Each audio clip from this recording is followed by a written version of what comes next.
bomoi olemba na nani likambo nini yo na se na moi okosala te soki kolembana ifalo olemba na Sara po akomaki double fois ménopause olemba na ye te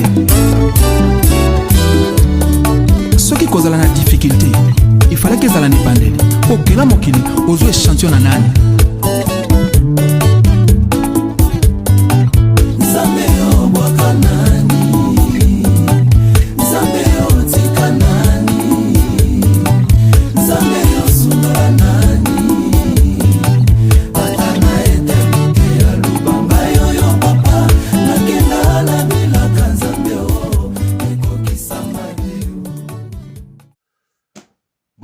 Bonjour mes chers téléspectateurs de Kwikla et Disanka. Parler avec joie, c'est toujours l'écrivain Eric Kalumé en direct de l'Afrique du Sud, plus précisément à Johannesburg.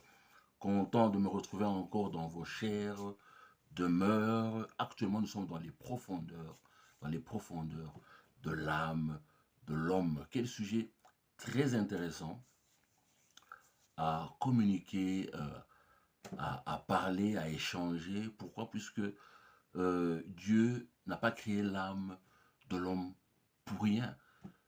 C'est pour que l'homme puisse jouir de cela, puisse influencer sa communauté, s'influencer soi-même.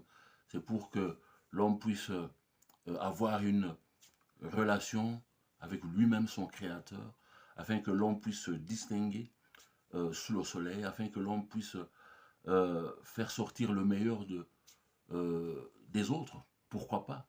Pourquoi? Puisque au travers de l'âme de l'homme, donc cette façon unique d'être, être unique en son genre, voilà, il y a les capacités, il y a les dons, il y a le savoir-faire, et bien sûr, on met cela à la disposition de son prochain. N'est-ce pas merveilleux? Absolument, absolument. Abonnez-vous massivement, votre chat, vos encouragements, nous en avons besoin. Les 25 abonnés, que Dieu vous bénisse pour vos encouragements plutôt. J'aime cela. L'âme de l'homme. Nous avons tous une âme. Nous avons tous ce cœur humain là. Ce souffle de vie là que Dieu a insufflé dans le corps qu'il a créé avec la poussière.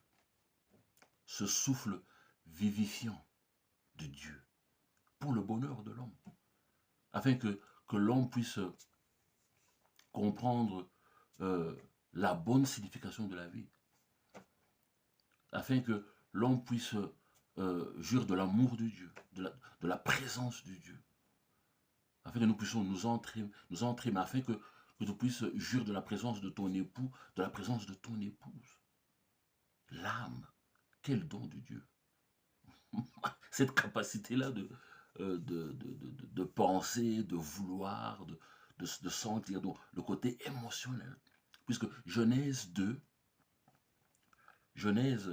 le chapitre 2, le verset 7, nous dit que Dieu a insufflé son souffle de vie, son souffle vivifiant, dans le corps qu'il avait créé avec la poussière. Et il devena un être, une âme vivante avec la capacité de penser, de choisir, de prendre des décisions. N'est-ce pas merveilleux d'être capable de prendre sa propre décision et de jouir de ta vie, mais pas en dehors de la volonté de Dieu, bien sûr. De donner libre cours à ses émotions. Et puis Dieu aussi a donné à l'homme qu'il a créé à son image la capacité de communier avec lui, d'avoir une relation personnelle, approfondie, une relation sincère avec son Créateur, le Créateur du ciel et de la terre, lui qui a tout créé, et il m'a aussi créé à son image, afin que je puisse jouir de cette relation personnelle qu'il veut que je puisse avoir avec lui. Dieu ne nous a jamais abandonnés à nous-mêmes. Il n'a pas fait de nous ces êtres humains-là. Et voilà, nous envoyons dans ce monde et y être par nous-mêmes, sans son secours, sans son aide, sans son orientation. Pas du tout, pas du tout, pas du tout. Donc, j'ai la capacité de penser, de vouloir. J'ai la capacité d'avoir une relation avec Dieu. Dis-toi que tu es ce souffle de vie provenant de Dieu. Oui, il a créé ce corps avec la poussière de la terre, mais je suis ce souffle de vie. Je ne suis qu'un souffle de vie provenant de Dieu lui-même.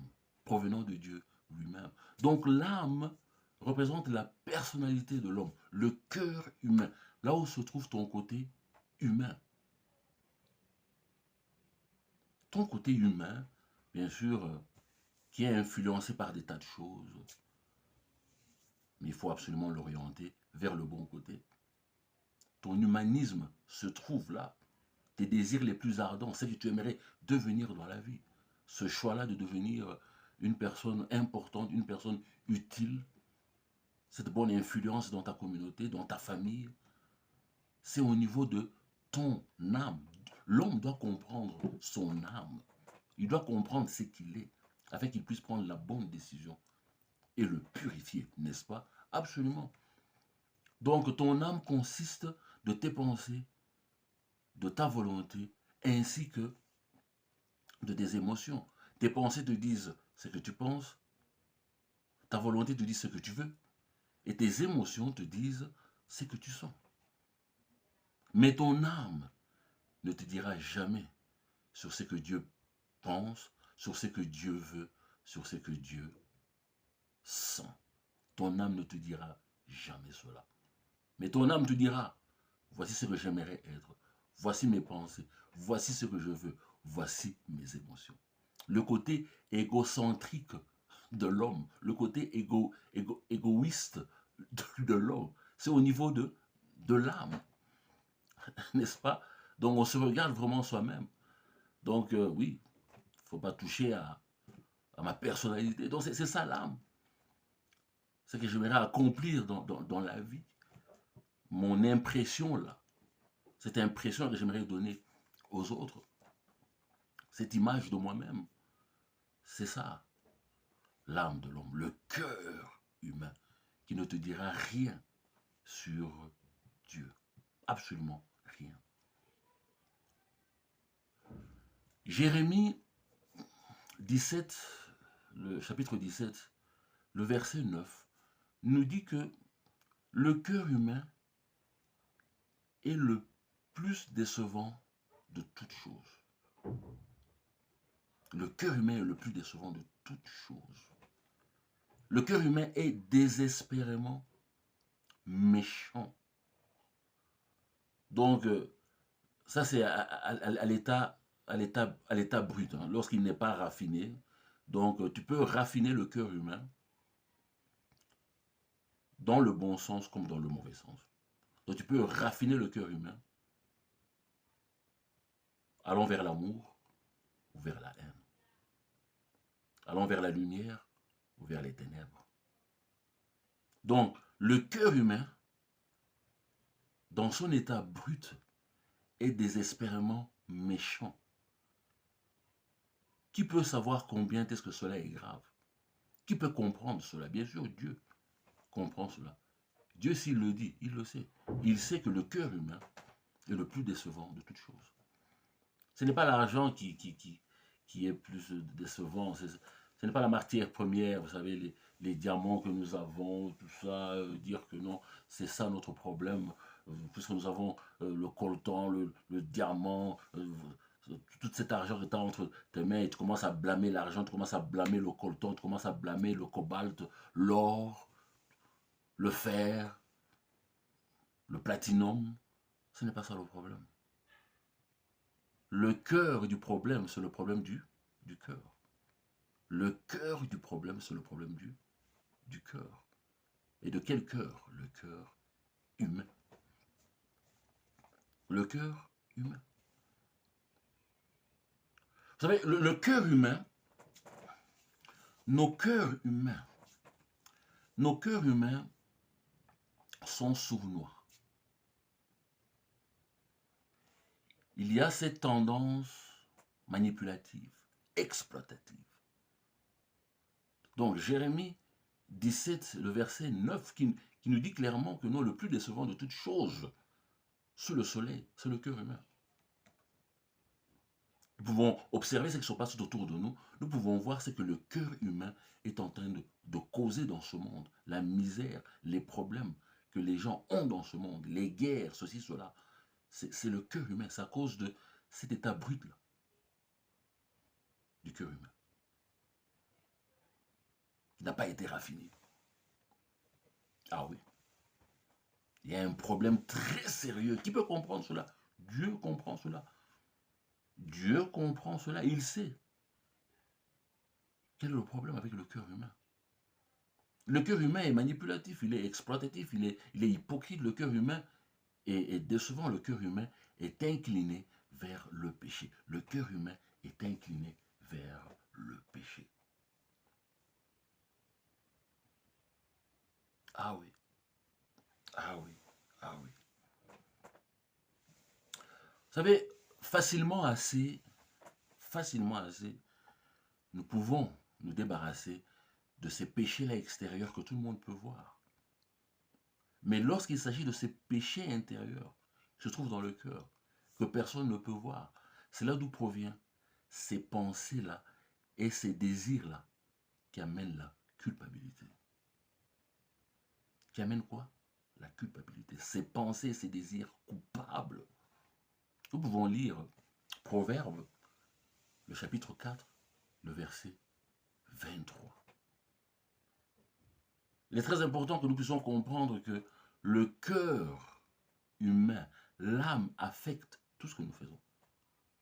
Lorsque nous faisons certaines choses, lorsque nous donnons, lorsque nous parlons, lorsque nous faisons quelque chose, l'état de nos âmes, nous faisons cela avec quel état d'âme? Avec quel cœur? Est-ce que c'est avec sincérité?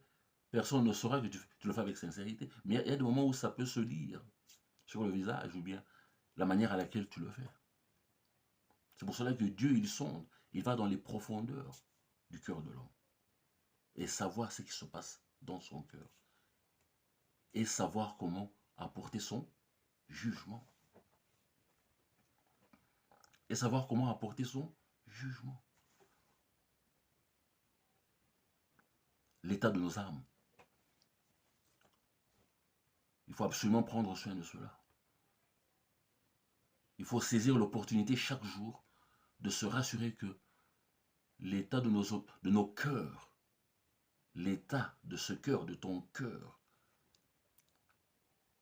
est au standard de Dieu. Existe par rapport à la volonté de Dieu. Notre âme affecte tout ce que nous faisons et détermine là où nous allons passer l'éternité, au ciel ou en enfer. C'est pour ça que nous devons nous charger de notre âme. Nous devons le purifier. Vous savez, David avait demandé à Dieu de purifier son cœur. Donc c'est d'abord cette volonté-là que tu as.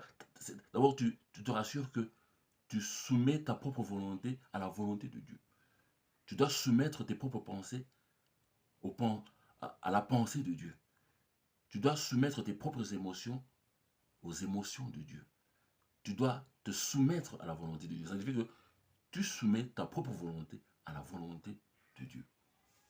Afin de purifier ton cœur. Donc c'est un processus de sanctification dont tu prends la décision de renoncer à certaines pratiques, à certaines habitudes qui ne sont pas conformes, qui ne sont pas en ligne avec la volonté de Dieu, le cœur de l'homme, les profondeurs de l'âme de l'homme. Partagez ce message, partagez ce message, partagez ce message.